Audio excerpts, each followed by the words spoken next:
Buenas noches, los saluda Laura Bustillo Valencia a través de la página de Opinión Bolivia y Radio San Rafael FM 92.5 y AM 1310. En este bloque vamos a hablar sobre el racismo. Esto a propósito de un video que posteó la diputada Mayra Salles, diputada por Comunidad Ciudadana. El video tiene el propósito de que sea un mensaje contra el racismo, pero hay que decirlo, es un mensaje contra el racismo desde una posición y perspectiva racista. A continuación los dejo con el video para que ustedes puedan ver el mensaje de la diputada. Dejando de lado el resultado de las elecciones, que no es sobre lo que quiero hablar en este video, sino más que todo hacer una reflexión sobre muchas historias en mi Instagram de personas que yo sigo o mi algoritmo en TikTok que me estaba mostrando videos con mensajes muy llenos de odio, de racismo, de discriminación. Y yo digo, o sea, tenemos derecho a expresarnos en redes. Yo creo que tenemos derecho a estar tristes, a estar enojados, a estar frustrados, a llorar. Pero creo que ya bordear realmente el límite de lo inhumano, porque realmente he leído historias o mensajes o videos de ahora que vengan las personas del campo pues a pedirnos un centavo, que vengan en Navidad a pedirnos regalos o comida, que su gobierno les dé eso. Y que ya el odio esté realmente calando en el tema de nuestra humanidad me parece realmente muy feo. Uno, porque no sabemos ni siquiera si esas personas que están en la calle esperando reunir el dinero suficiente para tener una comida al día, siquiera estarán empadronados para votar. Y bueno, en el área rural tal vez sí hay personas que vienen y que piden dinero en Navidad o que piden regalos y demás. Decir que ahora, porque he visto ese mensaje que me ha sorprendido, ahora prefiero darles comida a los perritos de la calle en vez de darles regalo a esas personas o de darles comida a esas personas. Y ahí creo que entra el daño que el masismo nos ha hecho estos 20 años, en crear esa separación, ese odio entre la gente de la ciudad o la gente del campo. Y digo, hay racismo de ambos lados, de eso estoy totalmente segura. He visto ahora con mis propios ojos el racismo de gente que yo conozco, que bueno, sigo en Instagram. Y yo creo que también hay ese odio del área rural hacia los caras, como nos llaman normalmente. Porque igual tenemos que darnos cuenta de que eso es algo que les enseñan, a que tienen que odiar a la gente de la ciudad, o sea, ese adoctrinamiento que hemos visto, no sé si desde Evo Morales, yo creo que desde muchísimo antes. Y creo que sí, hablando desde nuestro privilegio, porque yo también considero que soy muy privilegiada. He podido ir al colegio, he podido ir a la universidad, como muchos de ustedes, incluso muchos han debido hacer maestrías, doctorados. Entonces creo que hay que saber diferenciar de todas esas personas que tal vez con suerte han ido al colegio, o algunos de ellos ni siquiera han acabado el colegio.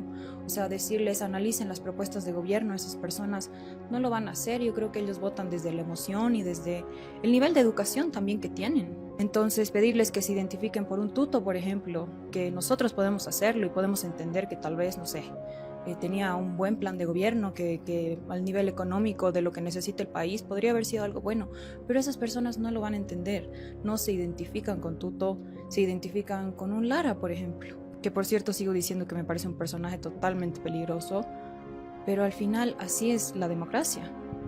Bien, ahí escuchábamos el mensaje de la diputada Mayra Salles, que a palabras de esta parlamentaria es un mensaje de reflexión y unidad. Eso es lo que se buscaba.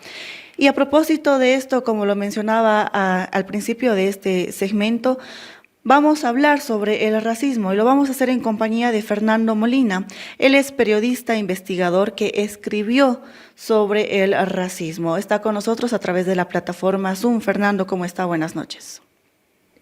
Hola Laura, ¿cómo está usted? Muchas gracias por la invitación. Muchísimas gracias por aceptar la misma. Fernando, ¿cómo interpreta usted el mensaje de este video de la diputada Mayra Salles? Bueno, es un mensaje que al tratar de poner paños fríos, de aplacar un poco el racismo que ha brotado en este último periodo por la reacción de los votantes de Jorge Quiroga, que han sentido que su victoria, o más bien su derrota, era una muestra de la inferioridad del país, su incapacidad para entender la propuesta que ellos tenían, una expresión de barbarie, ¿no? De falta eh, de sofisticación, de conocimiento, en fin. Bueno, este video intenta poner paños fríos y tran- tranquilizar a esas bases que seguramente son las de la diputada Salles, pero al mismo tiempo que hace eso, vuelve a expresar racismo porque hace una justificación. eh, bueno, hay un núcleo de esa justificación que ha salido en los medios de comunicación que ya le ha valido muchas críticas, en el sentido de que han votado de acuerdo a la educación que tienen, pero es todavía peor el preámbulo, ¿no? En el que la diputada Salles señala que el odio que sienten los indígenas en contra de los caras les ha sido inculcado como si fueran pequeños niños, ¿no? Lo cual tiene relación con esa su idea de que se trata de educarlos, ¿no?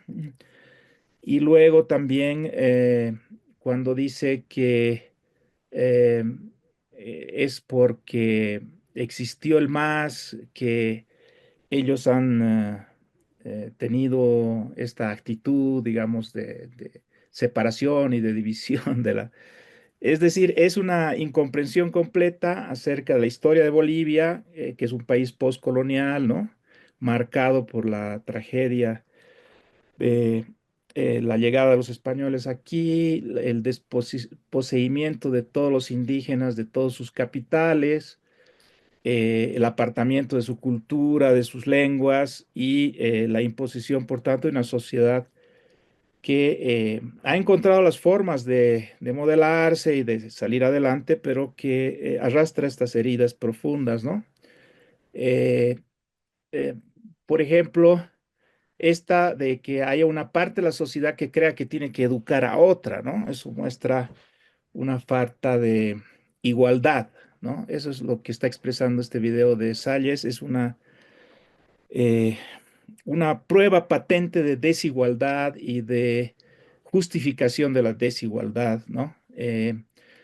Porque el antídoto contra el racismo es la creencia firme en la igualdad de los seres humanos, más allá de su educación, de su lugar de proveniencia, de su partido político, ¿no? Entonces, la forma de oponerse al racismo es afirmando esta igualdad y no eh, tratando de justificar la desigualdad como una desigualdad que no sería biológica, sino educativa. Es decir, que lo que hemos visto ahora es un debate es una reproducción de un debate que se ha producido a lo largo de la historia de Bolivia entre racismo biológico, ¿no? Ese que dice estos taras, estos indios de tal y cual, no son capaces de pensar, en fin, o esa señora diputada o senadora de Chile que decía que tenemos una déficit de oxigenación, ¿no? Ese es el racismo científico.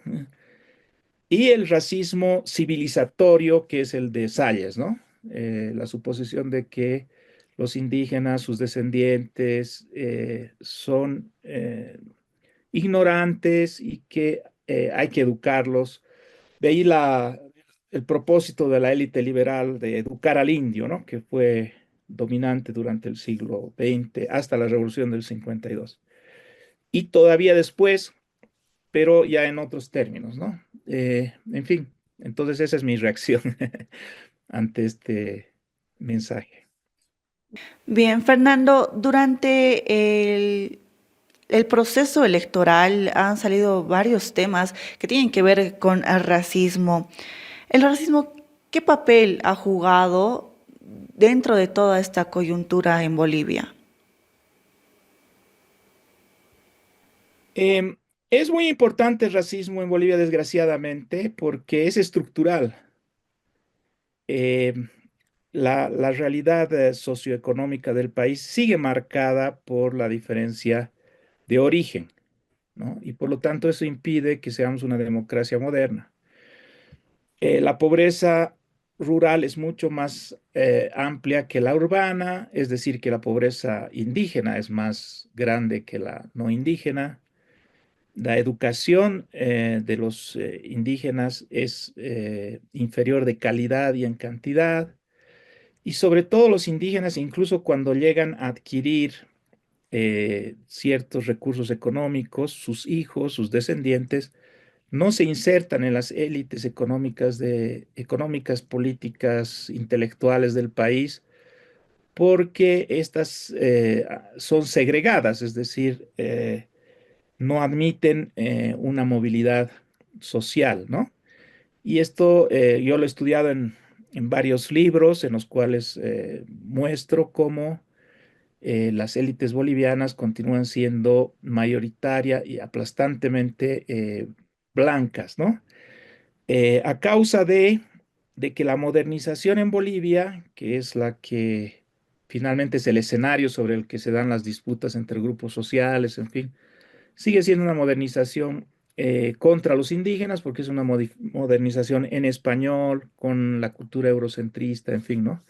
Entonces siempre hay una desventaja. Todo esto es estructural, no depende de ti ni de mí, ni siquiera de un gobierno, es un producto histórico, ¿no? Ahora, podemos hacer cosas con respecto a eso, pero mientras siga existiendo, se constituye como una especie de código, ¿no? De significación social que uno aprende apenas nace y cuando se educa a decodificar, ¿no? Y entonces el racismo ya se instala en nuestra mente desde el momento en que descubrimos, desde niños pequeños, ¿no? Que quienes visten de determinada manera tienen menos poder social que otros, ¿no? Que sus padres, por ejemplo, porque son empleados domésticos o porque son tratados de una manera diferente. Entonces, el niño pequeño no es racista, por supuesto, ¿no? Pero aprende rápidamente a hacer esta distinción, ¿no? Y a ser paternalista como la diputada Salles, por ejemplo, decir, bueno, pobrecitos, no saben nada, ¿no? Entonces, por eso actúan así, por eso pueden votar por otro candidato, en fin. Entonces, es esa estructura racista la que nos va educando de forma distorsionada para ver lo indígena como algo de menos poder, de menos valor, ¿no? Y entonces todo el mundo escapa de la condición de indígena y eso trae una serie de roces, de problemas. Hay una especie de cadena de desprecio que va unificando a todos los sectores sociales. Unos desprecian a los otros, estos son despreciados por los de aquí, en fin, entonces todos despreciamos y somos despreciados al mismo tiempo. Y así es como nos ubicamos en la jerarquía, ¿no? El que más desprecia es el que está por encima de los demás, el que desprecia a unos cuantos es más fuerte que estos, en fin. Entonces, eh, eso termina en una sociedad rota, ¿no? ¿Y cuál es la muestra de una sociedad rota? Es que, por ejemplo, Salles no es capaz de ver algún grupo social con agencia propia, ¿no? Igualmente, los jóvenes como tú, Laura, por ejemplo, ¿no es cierto? Van a una discoteca, a un bar, en fin, y si encuentran gente que desprecian ellos por alguna razón de este tipo, dicen que esas personas son desconocidos, ¿no? El boliche estaba lleno de desconocidos, ¿no? O de gente X, ¿no? Eso lo escucho yo mucho entre los jóvenes. Eso es producto de una sociedad rota, porque lo que muestra que no hay racismo en un grupo social es cuando una persona puede enamorarse, puede ser amigo, puede sentir atracción sexual, intelectual, etcétera, por personas de otro grupo étnico racial. Si no existe eso, si son desconocidos, X, grises, ¿no? Entonces se está estereotipando de manera racista a un grupo social y eso pasa en nuestra sociedad. Trabajamos juntos, militamos en partidos políticos juntos, hacemos cosas en el gobierno juntos, pero no somos amigos ni enamoramos, ¿no? Eso que denunciaba ya Fausto Reinaga en la Revolución India decía, no va a venir aquí un paz extensoro a casarse con una pasa, ¿no? Y eso es verdad, sigue siendo hasta ahora verdad, y eso muestra todo este sistema que te he descrito muy rápidamente. Bien, Fernando, has respondido también la siguiente pregunta, que por qué era tan delicado este tema en nuestro país. Al ver, según tu respuesta, que tenemos una sociedad rota, tú, a través de las investigaciones que has realizado respecto a este tema, ¿has podido ver si hay algún intento de reconciliación entre bolivianos? Sí, ha habido respuestas a este problema que es muy doloroso y que nos cuesta asumir desde hace mucho tiempo, ¿no? Una de esas respuestas ha sido la del mestizaje universal, ¿no? Todos somos mestizos, unos y otros aportan con su propia cultura, que ha fracasado. Es el proyecto de la Revolución Nacional que ha fracasado porque mm, la cultura dominante era la de los hispánicos, ¿no? Entonces, finalmente era un mestizaje que obligaba a los indígenas a perder su propia identidad y, bueno, un poco que reflejaba lo que pasa en la realidad, que si ves el censo último, hay como 400.000 personas que menos que hablan, o, perdón, que han aprendido a hablar en idiomas nativos respecto al censo del 2011. O sea que está perdiéndose la indigeneidad boliviana. Pero eso no va a hacer que se pierda la racialización de los indígenas. Bueno, pero es un tema muy complejo, no voy a entrar en eso. Em, la, la cuestión está en que el mestizaje universal ha fracasado.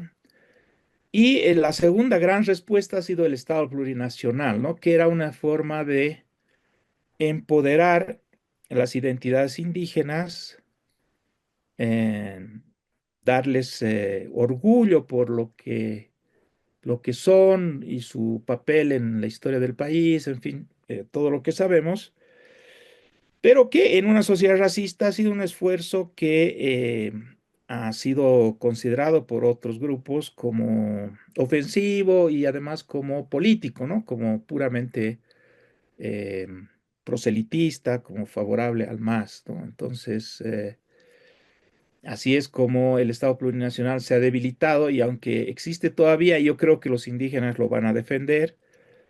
eh, bueno, cada vez se va a debilitar más si no hay un gobierno que tenga banderas como esta, ¿no?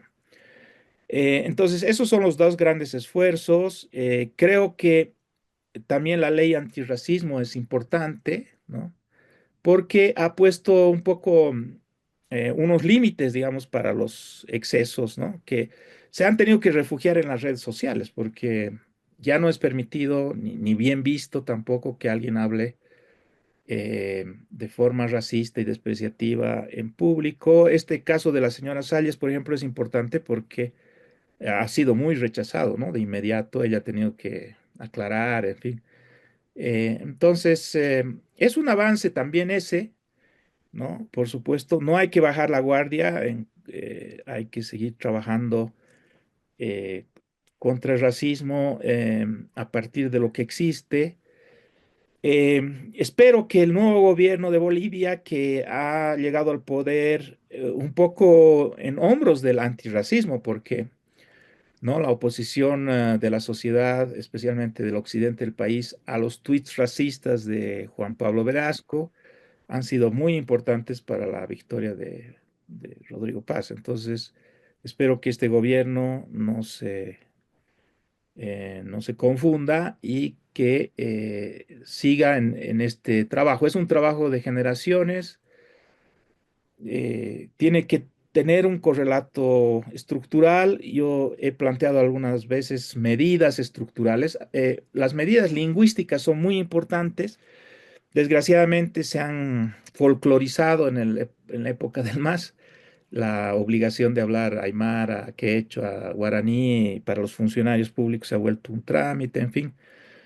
Pero las medidas lingüísticas son muy importantes, las medidas educativas que obliguen a las entidades educativas a tener estudiantes indígenas, inclusive a las entidades de élite, como los colegios jailones, como los llamamos, ¿no?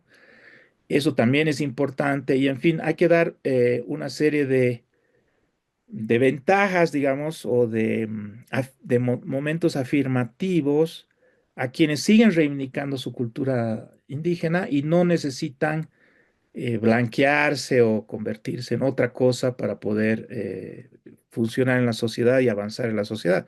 Eso tiene que ser una política consciente del Estado.